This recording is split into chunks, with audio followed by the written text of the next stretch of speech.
আসসালামু আলাইকুম। কেমন আছো আমার প্রিয় শিক্ষার্থীরা? আশা করি ভালোই আছো। সেই সাথে পড়াশোনাটাও ভালোভাবে চালিয়ে যাও। সময় কারোর জন্য অপেক্ষা করে না। সময় অপেক্ষা না করলেও তোমার পড়াশোনাগুলো কিন্তু তোমার জন্য অপেক্ষা করেই আছে। হঠাৎ দেখবে একসময় পরীক্ষা এসে গেছে, কিন্তু দেখবে তখন পরীক্ষার প্রস্তুতি নেওয়ার তোমার সময় নেই। তাই আমি বলবো, সময় নষ্ট করে তুমি তোমার পড়াগুলোকে তোমার জন্য বোঝা বানিয়ে রেখো না। তো আমার প্রিয় শিক্ষার্থীরা, তোমরা যে যেখানেই থাকো ভালো থাকো, সুন্দর থাকো। তোমাদের জন্য রইল আমার অনেক অনেক ভালোবাসা এবং শুভেচ্ছা। তোমরা তোমাদের পড়ার টেবিলে চলে আসো এবং বই, সিডাব্লিউ খাতা এবং কলম নিয়ে চেয়ারে বসে যাও এবং আমার পাঠটা স্পষ্টভাবে দেখা ও শোনার জন্য প্রয়োজনীয় ব্যবস্থাগুলো গ্রহণ করে নাও। তো চলে আসছি আমি আমার আজকের পাঠে। আমার আজকের পাঠ উপবাদ্য 3। উপবাদ্য 3-এ দেখো, সাধারণ নির্বাচনটা দেখো আমি লিখে রেখেছি তোমাদের জন্য, একটু বড় করে দেখাচ্ছি কাছে নিয়ে। দেখো দেখা যাচ্ছে কিনা? স্থূলকোণী ত্রিভুজের স্থূলকোণের বিপরীত বাহুর ওপর অঙ্কিত বর্গক্ষেত্র ওই কোণের সন্নিহিত অন্য দুই বাহুর উপর অঙ্কিত বর্গক্ষেত্রদ্বয়ের ক্ষেত্রফল এবং ওই দুই বাহুর যে কোনো একটি ও তার উপর অপর বাহুর লম্ব অভিক্ষেপের অন্তর্গত আয়তক্ষেত্রের ক্ষেত্রফলের দ্বিগুণের সমষ্টির সমান। ঠিক আছে, সবাই এটা প্রশ্নটা দেখেছো? আমি আবার একটু দেখাচ্ছি সম্পূর্ণ প্রশ্নটা, দেখো তোমরা। হ্যাঁ, তারপরে দেখো, এখন আমি এটা দেখাচ্ছি। এখানে এই উপপাদ্যটা প্রমাণ করতে গেলে আমাকে প্রথমে যেটা লাগবে সেটা হচ্ছে স্থূলকোণী ত্রিভুজ কাকে বলে। তোমরা এখানে দেখো, আমি আন্ডারলাইন করে দিচ্ছি। স্থূলকোণী ত্রিভুজ নিশ্চয়ই তোমরা জানো। আর একটা জিনিস লাগবে, লম্ব অভিক্ষেপ, যেটা তোমাদের জানা নেই। তো যেটা জানা আছে এবং যেটা জানা নেই দুটোই আমি আলোচনা করছি তোমাদের সামনে। দেখো, প্রথমে আমি বলছি স্থূলকোণী ত্রিভুজ কাকে বলে। আমরা জানি তিনটা বাহু দ্বারা সীমাবদ্ধ ক্ষেত্রকে কি বলে? ত্রিভুজ বলে, তাই না? এই ত্রিভুজ আবার কোণভেদে ত্রিভুজ কয় প্রকার? সূক্ষ্মকোণী ত্রিভুজ, স্থূলকোণী ত্রিভুজ, সমকোণী ত্রিভুজ, তাই না? এখন আমরা স্থূলকোণী ত্রিভুজটা নিয়ে আলোচনা করছি। দেখো, যে ত্রিভুজের একটি কোণ 90 ডিগ্রি থেকে বড়, ঠিক আছে, তাকে স্থূলকোণী ত্রিভুজ বলে। দেখো, আমার যদি এটা 90 ডিগ্রি হতো তাহলে কি হতো? এরকম হতো। এই যে আমি একটু 90 ডিগ্রি দেখাচ্ছি, এটা কত ডিগ্রি? 90 ডিগ্রি। তাহলে আমার এই কোণটা 90 ডিগ্রি থেকে কি হলো? বড় হলো। তাহলে যে ত্রিভুজের একটি কোণ 90 ডিগ্রি থেকে বড় তাকে কি বলে? স্থূলকোণী ত্রিভুজ বলে। তাহলে আমি আবার একে দেখাচ্ছি। আমার এই ত্রিভুজটা কি? এখানে এটা 90 ডিগ্রি থেকে বড় বিধায় এটা আমার স্থূলকোণী ত্রিভুজ। এটা তোমরা সবাই জানো, আমি আর এটা নিয়ে আলোচনা করছি না। এখন আমি চলে যাচ্ছি লম্ব বিক্ষেপ। দেখো, লম্ব বিক্ষেপ, আমার মনে করো এটা একটা রেখা। হ্যাঁ, রেখাটার নাম দিলাম আমি এক্স ওয়াই, আর এখানে আমার আরেকটা রেখা এ বি। ঠিক আছে, এখন ভালোভাবে খেয়াল করো, আমি লম্ব বিক্ষেপটা বোঝাচ্ছি। প্রিয় শিক্ষার্থীরা দেখো, আমার এক্স ওয়াই একটা রেখা এখানে, আর এ বি এখানে একটা রেখা। এ থেকে আমি এক্স ওয়াই রেখার উপরে এ ড্যাশ লম্ব আঁকলাম, বি থেকে এক্স ওয়াই রেখার উপরে বি ড্যাশ লম্ব আঁকলাম। তাহলে এ ড্যাশ বি ড্যাশ হলো এক্স ওয়াই রেখার উপরে এ বি এর লম্ব বিক্ষেপ। অর্থাৎ এ ড্যাশ এবং বি ড্যাশ পর্যন্ত যে দূরত্বটা, সেই দূরত্বটাই হলো আমার লম্ব বিক্ষেপ। দেখো, এটা বুঝেছো কিনা আমি বুঝতে পারছি না। আমি আবারও বলছি, এ থেকে এক্স ওয়াই রেখার উপরে, এক্স ওয়াই রেখা কেন, যে কোনো একটা রেখা, আমার নাম যে এক্স ওয়াই থাকবে তা না, যে কোনো একটা নাম থাকতে পারে, সেটার উপরে আমি কি একটা লম্ব আঁকলাম? এ ড্যাশ লম্ব আঁকলাম। এ থেকে এ ড্যাশ লম্ব আঁকলাম, ঠিক বি থেকে বি ড্যাশ লম্ব আঁকলাম। তাহলে এ ড্যাশ এবং বি ড্যাশের যে দূরত্ব, সেটাই হচ্ছে আমার লম্ব বিক্ষেপ। এই যে দেখো, এই দূরত্বটুকু হচ্ছে আমার লম্ব বিক্ষেপ। কিন্তু বলার সময় আমি বলবো, এ ড্যাশ বি ড্যাশ হলো এ বি, এক্স ওয়াই রেখার উপরে এ বি রেখার লম্ব বিক্ষেপটা হলো এ ড্যাশ বি ড্যাশ। আশা করি বুঝতে পেরেছো। তাও এবার আমি একটু বাস্তব দিয়ে একটু বুঝাই দিচ্ছি, যেটা তোমরা একটু ভালোই বোঝো। মনে করো এই একটা রেখা, ঠিক আছে, এটা মাটি, মনে করো এটা মাটি, ঠিক আছে। এখানে একটা গাছের ডাল, ঠিক আছে প্রিয় শিক্ষার্থীরা, এখানে একটা গাছের ডাল, সরি, এখানে তুমি বসে আছো এই গাছের ডালের, এই ডালে গাছটা আমি দিলাম না, জাস্ট আমি ডালটা দিলাম, এখানে তোমার বন্ধু বসে আছে, ঠিক আছে।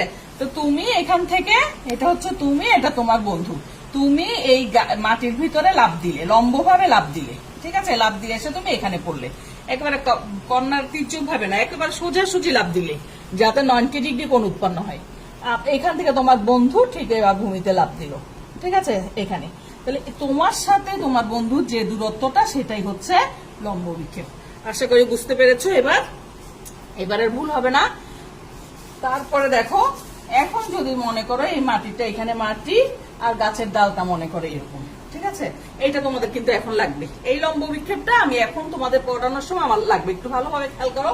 গাছের ডালটা এবার এক মাথা ভূমির সাথে আর এক মাথা এখানে, তো ভূমির সাথে যেখানে গাছের ডাল তুমি সেখানেই বসে আছো। তুমি যদি একটা লাফ দাও উপরের দিকে, এসে আবার এখানেই পড়বে, তাহলে তুমি আছো এখানে।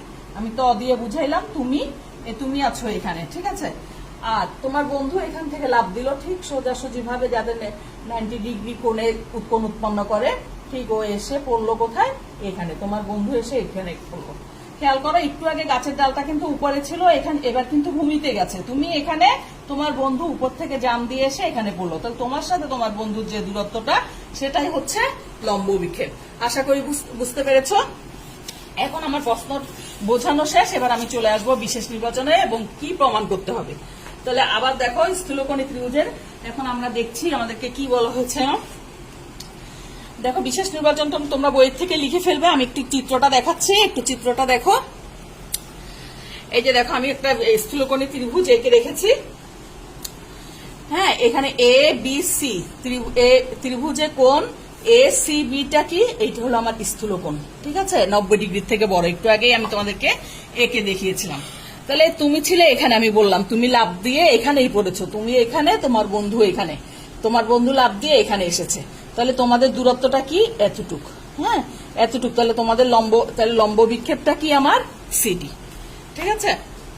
লম্ব বিক্ষেপটা সিডি আমি মুছে ফেলছি, ঠিক আছে। আশা করি তোমরা বুঝতে পেরেছো। এখন বিশেষ নির্বাচনটা আমি পড়ছি, তোমরা বই থেকে লিখে নিবে। কি প্রমাণ করতে হবে সেটা আমি বুঝিয়ে দিচ্ছি এবং প্রমাণটাও বুঝিয়ে দেব। বিশেষ নির্বাচনটা দেখো, মনে করি এবিসি ত্রিভুজের কোণ বিসিএ স্থূলকোণ। দেখো, বিসিএ এই কোণটা হচ্ছে আমার স্থূলকোণ। এবি স্থূলকোণের বিপরীত বাহু। এই স্থূলকোণের বিপরীত বাহু কোনটা, এবি, এ বি। এবং স্থূলকোণের সন্নিহিত বাহু দুইটি কি কি, বিসি এবং সিএ, ঠিক আছে। বিসি বাহুর বর্ধিতাংশের উপর এসি বাহুর, এই যে এসি বাহুর লম্ব বিক্ষেপটা কি, সিডি। এতক্ষণ আমি যেটা বুঝাইলাম, তো লম্ব বিক্ষেপটা কি আমার, সিডি, ঠিক আছে। প্রমাণ করতে হবে, যে এই প্রমাণ কি করতে হবে সেটার জন্য তোমাকে প্রশ্নটা পড়তে হবে, যে কারণে আমি প্রশ্নটা লিখে রেখেছি। আবার প্রশ্নটার দিকে একটু তোমরা তাকাও। দেখো, স্থূলকোণী ত্রিভুজের স্থূলকোণের বিপরীত বাহুর ওপর অঙ্কিত বর্গক্ষেত্র। আবার চিত্রের দিকে তাকাও, এবার আবার চিত্রের দিকে তোমরা তাকাও। স্থূলকোণী ত্রিভুজের স্থূলকোণের বিপরীত বাহু, এই স্থূলকোণের বিপরীত বাহুটার নাম কি, এবি। নিশ্চয়ই তোমরা বলছো এবি। তাহলে আমাকে বলছে স্থূলকোণী ত্রিভুজের স্থূলকোণের বিপরীত বাহুর ওপর অঙ্কিত বর্গক্ষেত্র। এই স্থূলকোণের বিপরীত বাহুর ওপর অঙ্কিত বর্গক্ষেত্র ওই কোণের সন্নিহিত অন্য দুই বাহুর ওপর। খেয়াল করো, আমি দেখাচ্ছি তোমাদেরকে আন্ডারলাইন করে, তোমরা দেখো দেখতে পাচ্ছ কিনা, আমি একটু কাছে নিয়ে দেখাচ্ছি। দেখো, ওই কোণের সন্নিহিত অন্য দুই বাহুর ওপর অঙ্কিত বর্গক্ষেত্র দ্বয়ের ক্ষেত্রফল। সন্নিহিত অন্য দুই বাহু কি, একটা এসি আর একটা বিসি। এসি বর্গক্ষেত্র, একটা হলো এসি। দেখো, আমার এই ত্রিভুজে তিনটা বাহু, কোণের বিপরীত বাহুর ওপর কি, স্থূলকোণের বিপরীত বাহুর ওপর বর্গ কি, এ বি স্কোয়ার। সন্নিহিত অন্য দুই বাহুটা কি, একটা এসি আর একটা বিসি। এই বিসির ওপরও অঙ্কিত বর্গক্ষেত্র, ঠিক আছে। এবং তাদের যে কোনো একটি, একটা হলো এসি আর একটা হলো বিসি, আমি তাদের যে কোনো একটা নিলাম কি, বিসি। অন্য বাহুর লম্ব বিক্ষেপ, অন্য বাহুটা কি, এসি। এসির লম্ব বিক্ষেপ একটু আগে আমি তোমাদেরকে বলে দিয়েছি, সিডি। এই বিসি ইন্টু সিডি দ্বিগুণের সমষ্টির সমান। দেখো তো সবাই বিশেষ নির্বাচনটা বুঝছো কিনা। এই বিশেষ নির্বাচন, সাধারণ নির্বাচন থেকে বিশেষ নির্বাচনটা আসাই একটু কঠিন, আর বাকি সবগুলো একেবারে সহজ। তোমরা শুধু এই জিনিসটা আবার দেখো, আমি মুছে ফেলছি, এবার আমার সাথে সাথেই তোমরা আবার করো, তাহলেই দেখবে একেবারে সোজা হয়ে যাবে। আমি আবারও বলছি তোমাদেরকে, যে স্থূলকোণী ত্রিভুজের স্থূলকোণের বিপরীত বাহু, তাহলে স্থূলকোণটা কি, কোণ সিটা হচ্ছে আমার স্থূলকোণ, স্থূলকোণের বিপরীত বাহুটা হচ্ছে আমার এবি। তাহলে স্থূলকোণের বিপরীত বাহুর ওপর অঙ্কিত বর্গক্ষেত্র, অপর দুই বাহুর ওপর অঙ্কিত বর্গক্ষেত্র। অপর দুই বাহু কি, একটা এসি আর একটা বিসি। অপর দুই বাহুর ওপর অঙ্কিত বর্গক্ষেত্র দ্বয়ের, হ্যাঁ, এবং তাদের যে কোনো একটা কি, বিসি দিয়ে নিলাম আমি, ঠিক আছে, বিসি। অন্য বাহুর লম্ব বিক্ষেপ, অন্য বাহুটা কি আমার, অন্য বাহুর দিকে দেখো তোমরা, অন্য বাহুটা হচ্ছে আমার এসি, এসির লম্ব বিক্ষেপ। এ থেকে আসবে ডি পর্যন্ত লম্ব আঁকলে সি দিয়ে আবার সিতেই পড়বে, যার জন্য লম্ব বিক্ষেপটা কি আমার সিডি। সিডির দ্বিগুণের সমষ্টি বলেছে সেই জন্য সমষ্টি দিচ্ছি, সমান বলেছে সেই জন্য আমি এখানে সমান দিয়েছি। তাহলে আমাকে প্রমাণ করতে হবে কি, এই যে আমাকে বলে দিয়েছিল স্থূলকোণী ত্রিভুজের স্থূলকোণের বিপরীত বাহুর উপর অঙ্কিত বর্গক্ষেত্র দিয়েছি, ওই কোণের সন্নিহিত অন্য দুই বাহুর উপর অঙ্কিত বর্গক্ষেত্র তাও দিয়েছি, ক্ষেত্রফল এবং ওই দুই বাহুর যে কোনো একটিটা আমার বিসি এবং তার উপরে অন্য বাহু লম্ব বিক্ষেপটা হলো আমার সিডি। অন্তর্গত আয়তক্ষেত্রের ক্ষেত্রফলের দ্বিগুণের, যেহেতু দ্বিগুণের বলেছে আমি দ্বিগুণ দিয়েছি, সমষ্টি বলেছে আমি সমষ্টি দিয়েছি, সমান বলেছে বলে সমান দিয়েছি। এই জিনিসটাই আমাকে প্রমাণ করতে হবে। আশা করি বুঝেছো তোমরা। এখন আমি সাধারণ নির্বাচনটা মুছে ফেলছি, এটা বইয়েও আছে, উপপাদ্য 3 তৃতীয় অধ্যায়ের। এটা আমি মুছছি, না মুছলে আমি পারছি না করাতে, সেজন্য এবার তোমরা প্রমাণ লিখো।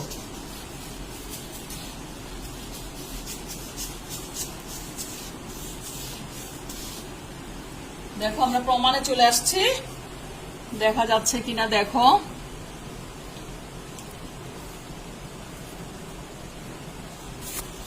প্রমাণ দেখো, আমাকে আবার চিত্রে চলে যেতে হবে। এখানে একটা ত্রিভুজ, বড় ত্রিভুজটা দেখো A B D ত্রিভুজে, A B D ত্রিভুজে আমি একটু সংক্ষেপে করাচ্ছি, বইয়ে তো সম্পূর্ণ লেখাই আছে, আমি শুধু তোমাদেরকে বুঝাই দিচ্ছি। সংক্ষেপে মানে বুঝানিটা সম্পূর্ণই বুঝাবো, বাট ভাষাটা তোমরা বই থেকে দেখে নেবে। এ বি ডি ত্রিভুজে কোণ ডিটা কি 90 ডিগ্রি। হ্যাঁ, তাহলে আমরা পিথাগোরাসের উপপাদ্যটা এখন মনে করে এসিটা নাই, ঠিক আছে, এসিটা নাই, ডিটা যেহেতু 90 ডিগ্রি, তাহলে আমরা পিথাগোরাসের উপপাদ্য থেকে আমরা কি পাই, অতিভুজের ওপর বর্গ সমান লম্বের উপরে বর্গ যোগ ভূমির উপরে বর্গ, that means A B square. দেখো দেখা যাচ্ছে কিনা, সবাই লিখো আমার সাথে সাথে, এ বি স্কয়ার সমান A D square plus B D square. ঠিক আছে, ওই কথা এর আগে কথাগুলো লিখবে। ত্রিভুজ এ বি ডি এ কোণ ডি 90 ডিগ্রি, পিথাগোরাসের উপপাদ্য থেকে পাই আমরা এ বি স্কয়ার সমান A D square plus B D square. ঠিক আছে, কথাগুলো তোমরা লিখে নিবে। তাহলে আমরা এ ডি স্কয়ার ঠিক রাখলাম plus B D square. B D স্কয়ারের দেখো, বিডি স্কয়ারকে ভাঙানো যায়, মাঝখানে একটা সি আছে না, তাহলে আমরা লিখতে পারি না বিসি যোগ সিডি, ভেঙে ভেঙে লিখবো। বিডি কে আমরা কি লিখবো, বিসি যোগ সিডি। এখন একেবারে সোজা দেখবে, একেবারে তুমি পারবে, বিসি যোগ সিডি স্কয়ার। এই বিডি কে বিসি যোগ সিডি লিখছে, স্কয়ার ছিল, জনের উপরে ব্র্যাকেটটা দিয়ে হোল স্কয়ার দিয়ে দিয়েছে। ঠিক আছে, এখন এ ডি স্কয়ার ঠিক রাখলাম প্লাস, এটা কার সূত্র পড়েছে দেখো তো, আমার উপরে কতগুলো সূত্র টেনে টানিয়ে রেখেছি আমি, এ প্লাস বি হোল স্কয়ার সূত্র পড়েছে, তাই না? এটা এ প্লাস, প্লাসের আগেরটা এ, প্লাসের পরেরটা বি, এ প্লাস বি হোল স্কয়ার। এই যে তোমরা একটু সূত্র দেখো তো, এই যে আমি কতগুলো এ প্লাস বি হোল স্কয়ারের সূত্র আমার কি, এ square plus twice A B plus B square. এটা সবাই জানো, ক্লাস 7 এর প্রথম সূত্র তোমরা শিখে আসছো। আমি এখন সেই সূত্রটা লিখবো, একটু মুছে ফেলছি। হ্যাঁ, তাহলে দেখো এ প্লাস বি, এখানে এ এর নাম কি বিসি, বি এর নাম কি সিডি। ঠিক আছে, A plus B, that means B C square plus twice A B, এর নাম হচ্ছে বিসি, বি হচ্ছে আমার CD, plus B square, that means CD square. তারপরে দেখো এখন আমি সাজাবো কিভাবে, দেখো এডির সাথে আমি সিডি রাখবো। এখানে একটু তোমরা মনে রাখবে সাজানোটা কিভাবে সাজাতে হয়, কেন এইভাবে সাজাচ্ছি, তারপরে আমি যখন পরের স্টেটমেন্টে যাব তখনই তোমরা বুঝতে পারবে। এখন আমি একটু দেখো, ডি এর সাথে ডি আনছি, এটা দিয়ে মনে রাখবে, এ ডি সিডি, ডি এর সাথে ডি সিডি স্কয়ার। তাহলে বাকি আছে কি এই দুইটাকে এর পাশে লিখবো, B C square plus twice B C into C D. দেখো বিসির সাথে বিসি, ডি এর সাথে ডি, বিসি এর সাথে বিসি, এভাবেও মনে রাখতে পারো তোমরা। ঠিক আছে, এইটা আমি সাজিয়ে লিখলাম, এইটা হলো আমার 1 নং সমীকরণ। তাহলে আমি এই 1 নং সমীকরণটা কোথা থেকে পেলাম, ত্রিভুজ এ বি ডি থেকে। হ্যাঁ, আমি এটা লিখিনি, তোমরা লিখে নিও। আচ্ছা, এখন লিখে দিলাম, ত্রিভুজ এ বি ডি থেকে পাই। এখন আমরা বড় ত্রিভুজটা নিয়ে কাজ করলাম, এখন কাজ করবো আমরা এটা নেই, মনে করো এই ছোট্ট ত্রিভুজটা আছে এ সি ডি। একটু দেখো তোমরা প্লিজ, এ সি ডি। এখন ত্রিভুজ এ সি ডি থেকে পাই, বা আবার লিখো, আবার ত্রিভুজ এ সি ডি হতে পাই। এসিডি থেকে আবার এসিডি এ কোন ডিটা কি 90 ডিগ্রি, তাহলে অতিভুজ কি 90 ডিগ্রির বিপরীত বাহু অতিভুজ আমরা জানি। তাহলে অতিভুজের ওপর বর্গ পিথাগোরাসের উপপাদ্য আবারও ব্যবহার করছি আমরা। অতিভুজটা কি এসি স্কোয়ার, ঠিক আছে, সমান লম্ব স্কোয়ার প্লাস ভূমি স্কোয়ার। লম্বের নাম কি এ ডি স্কোয়ার প্লাস ভূমি স্কোয়ারটা কি সিডি, ভূমিটা হচ্ছে সিডি। দেখো চিত্রটা তোমরা, এটা হলো লম্ব, এটা হলো ভূমি, 90 ডিগ্রির বিপরীত বাহুটা হচ্ছে আমার অতিভুজ। তাহলে আমি পেয়ে গেছি এসি স্কোয়ার সমান এডি স্কোয়ার প্লাস সিডি স্কোয়ার। আমি আরেক লাইন লিখছি, A D square plus CD square সমান কি এ সি স্কোয়ার। এই 2 নং সমীকরণ, ঠিক আছে। এডি স্কোয়ার প্লাস সিডি স্কোয়ার সমান এসি স্কোয়ার। এখন এই AD square plus CD square দেখো 1 নং সমীকরণে কিন্তু আছে, ঠিক আছে। এটা শেষ হয়ে আসছে, দেখো তোমরা একটু ধৈর্য সহকারে দেখো, এখনই আমার 2টা লাইন পরে শেষ হয়ে যাবে। এডি স্কোয়ার প্লাস সিডি স্কোয়ারের জায়গায় আমি কি লিখে দিতে পারি, এডি স্কোয়ার প্লাস সিডি স্কোয়ার সমান এসি স্কোয়ার পেয়ে গেছি না আমি, এইখানে আমি এসি স্কোয়ার বসাই দিব। তাহলে 1 নং সমীকরণে এডি স্কোয়ার প্লাস সিডি স্কোয়ার সমান এসি স্কোয়ার বসিয়ে পাই। 1 নং সমীকরণে সবাই লিখো আমার সাথে সাথে, 1 নং সমীকরণে A D square plus CD square সমান এসি স্কোয়ার বসিয়ে পাই, ঠিক আছে। তাহলে 1 নং সমীকরণটা এখানে আমার বাম পাশে কি ছিল, আমার এ বি স্কোয়ার ছিল, কিন্তু এই যে বাম পাশে কিন্তু আমি এ বি স্কোয়ার লিখি না। এটা লেখার না লিখলেও হবে, না লিখলেও হবে।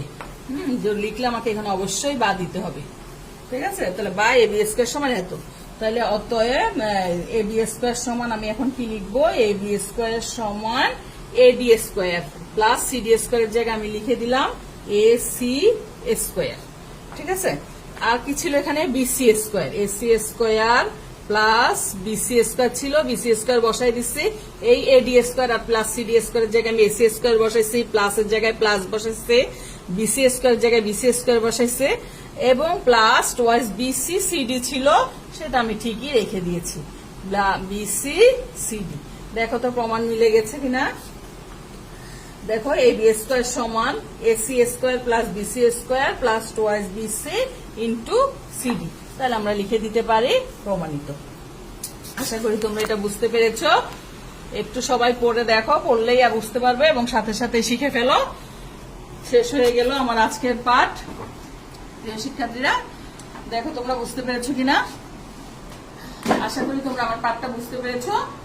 তো এটা ভালোভাবে তোমরা শিখে ফেলবে এবং তোমরা তোমাদের এসডব্লিউ খাতায় এটা তুলে ফেলবে। তোমাদের জন্য আমি একটা এসডব্লিউ রেখেছি, সেটা একটু এখন আমি এটা মুছে ফেলছি। মুছার আগে তোমরা দেখো, যদি কারো কিছু তুলতে হয় তুলে নাও। এখান থেকে একটু বইয়ের থেকে আমি একটু ডিফারেন্স করেছি, এখান থেকে একটু তুলে ফেলো, ঠিক আছে। এখন আমি তোমাদেরকে একটা বাড়ির কাজ দিচ্ছি। দেখো প্রিয় শিক্ষার্থীরা, এই প্রশ্নটা কিন্তু সাধারণ নির্বাচন এভাবে থাকবে না। এগুলো আগে ছিল, সৃজনশীল হওয়ার পর থেকে এভাবে আর সাধারণ নির্বাচন থাকে না। তোমাদেরকে সৃজনশীলে কিভাবে দেওয়া হয় সেভাবে আমি তোমাদেরকে একটু দিয়ে দিচ্ছি।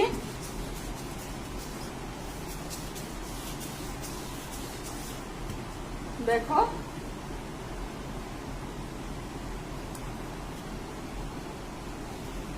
সবাই একটু প্রশ্নটা তুলে নাও। সৃজনশীলে যেভাবে প্রশ্নটা থাকবে, এই যেটাই পড়িয়েছি আমি সেটাই সৃজনশীলে কিভাবে থাকবে সেটা একটু সবাই প্রশ্নটা তুলে নাও। একটু বড় করে দেখো। ত্রিভুজ এবিসি ত্রিভুজের কোণ সি স্থূলকোণ। হ্যাঁ, এই যে আমার এখানে চিত্রে ছিল কোণ সি স্থূলকোণ, এ বি স্থূলকোণের বিপরীত বাহু, তারপরে স্থূলকোণের সন্নিহিত বাহুদ্বয় যথাক্রমে বিসি ও এসি। এসি বাহুর লম্ব অভিক্ষেপ অঙ্কন করো। হ্যাঁ, প্রমাণ করো যে এবি স্কোয়ার সমান AC square plus BC square plus twice BC CA. দেখো চিত্রটা আমি মুছে ফেলেছি, তোমাদের মনে পড়ে কিনা। একদম যেটা ছিল আমি একটু আগে যেটা পড়িয়েছি ঠিক সেটাই। এই যে সি, হ্যাঁ, এসি বাহুর লম্ব বিক্ষেপ, এটা যদি এসি হয় লম্ব বিক্ষেপটার নাম কি আমার সিডি। এই যে আমি এঁকেছি, এটাকে সুন্দর করে বুঝিয়ে দেবে। প্রমাণ করো যে এবি স্কোয়ার সমান এসি স্কোয়ার। এই যে এবি স্কোয়ার সমান AC square plus BC square plus twice BC CD. আমি লম্ব বিক্ষেপ দিয়ে প্রমাণ করে এতক্ষণ যেটা বুঝিয়েছি সেটাই। তো এইটা খুবই ইম্পর্টেন্ট। এখানে 3টে উপপাদ্য আছে তোমাদের, 3, 4, 5। এই 3টে উপপাদ্য থেকে একটা উপপাদ্য সবসময় পরীক্ষায় আসে, ঠিক আছে, তাহলে তোমরা ভালোভাবে এটা শিখে ফেলবে। আগামী দিনে আবার নেক্সট উপপাদ্য নিয়ে তোমাদের সাথে আমার দেখা হবে। তোমরা ভালো থাকো, সুন্দর থাকো, তোমাদের জন্য দোয়া রইলো, আমার জন্য দোয়া রাখবে। আল্লাহ হাফেজ।